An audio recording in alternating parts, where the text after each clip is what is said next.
káàsán, ẹ káalẹ́ níbikíbi tẹ́ bá ti ń gbọ́ wa. Ẹ sì kú dédé àsìkò yìí o. A dẹ̀ tún kí yín káàbọ̀ padà sórí ètò yín ètò wa ní ẹwà èdè Yorùbá láti ọwọ́ Ref Tutors Educational Services, níbi tí a ti ń ka ìwé kan tí àkọlé rẹ̀ jẹ́ Àrídunnú ọmọ láti ọwọ́ Fọláṣadé Ọláníyì.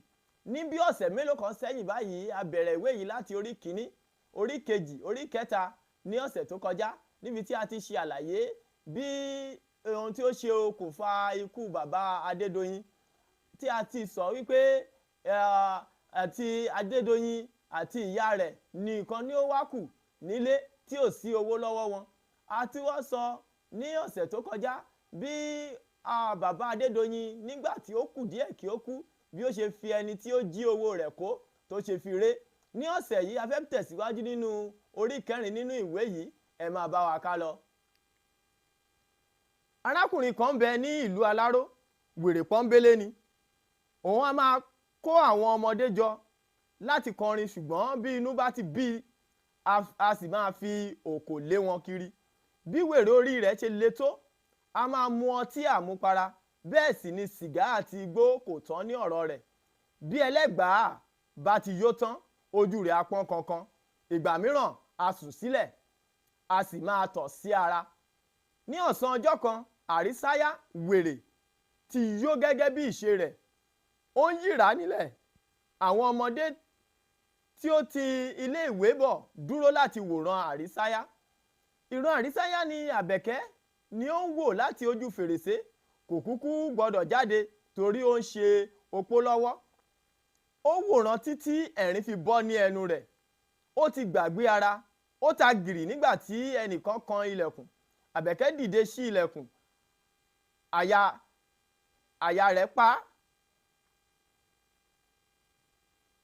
Orí rẹ̀ fò lọ nígbà tí ó rí owó ní kókó jèǹgbètì èlé. Olówó eléèlé. Àsìkò yìí ni iyè Àbẹ̀kẹ́ sọ wípé ọjọ́ ti pé. Ohun tí a fún èṣù kọ̀ kò gbà lọ́jọ́ tí à ń wí yìí. Àbẹ̀kẹ́ ṣàlàyé ikú ọkọ rẹ̀ fún owó ní kókó, ṣùgbọ́n etí ikú ni ó kọ sí i. Kí ó tó ṣẹ́jú pẹ́, owó ní kókó ti kó gbogbo ẹrù rẹ̀ dà síta. Ó sì fi àgádágodo mìíràn ti ilẹ̀kùn. Ẹni bá láyà kí ó já ilẹ̀kùn náà. Kò sọ jù báyìí lọ tí ó fi pẹ̀yìndà, ó bá tirẹ̀ lọ. Àwọn ará ìlú jáde sí Àbẹ̀kẹ́, wọ́n bá kó ẹrù rẹ̀ jọ. Àbẹ̀kẹ́ sun ẹkún kíkorò, kódà ojú rẹ̀ ní òun kò rán níṣẹ́. Wọ́n rẹ̀ lẹ́kún ṣùgbọ́n kò dákẹ́. Orí ẹkún yìí náà ni ọmọ rẹ̀ dé bá. Àbẹ̀kẹ́ kó orò fún ọmọ rẹ̀. Ìyá àti ọmọ mú omijé lójú. Ó mà ṣe o. Kò kúkú sí ẹni tí ó lè kó owó ní kókó lójú. Níwọ̀n ìgbà tí ìyá Adédoyin kì í ṣe ọmọ bíbí ìlú Aláró, ó kó ẹrù rẹ̀, ó kọrí sí ìlú bàbá tó bí i lọ́mọ.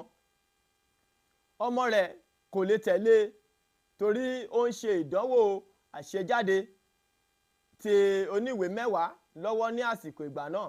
Adédoyin kó ẹrù rẹ̀ lọ sí ọ̀dọ̀ Àdùnní ọ̀rẹ́ rẹ̀. Báyìí ni ìpínyà ṣe dé bá ìyá àti ọmọ. Lẹ́yìn tí wọ́n parí ìdánwò, èsì rẹ̀ jáde lẹ́yìn oṣù mẹ́ta. Kò sí èyí tí ó kùnà nínú Adédoyin àti Ajíbọ́lá. Kọ́kọ́rọ́ kan tó wá ba ẹyin ajá jẹ́ ni owó. Kò sí owó tí Adédoyin yóò fi tẹ̀síwájú nínú ẹ̀kọ́ rẹ̀.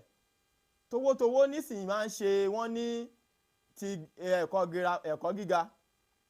Ajíbọ́lá, èmi ti pinnu lọ́kàn mi láti pa ilé ìwé tì o torí kò sí owó tí Adédoyin ló sọ báyìí ní àkókò tí wọ́n ń tàkùrọ̀sọ ní abẹ́ igi ọsàn. Àwọn méjèèjì jókòó, wọ́n fi ẹ̀gbẹ́kẹ̀gbẹ́. Adédoyin, òun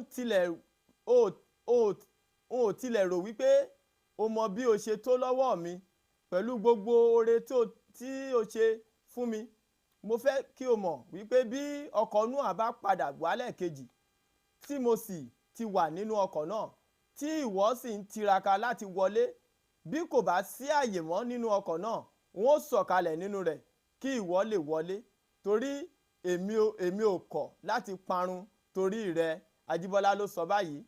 Ó dá mi lójú gbangba gbangba wípé àwa méjèèjì ni a ó jọ wọ ọkọ̀ náà, ẹnìkankan ò sì ní parun nínú wa.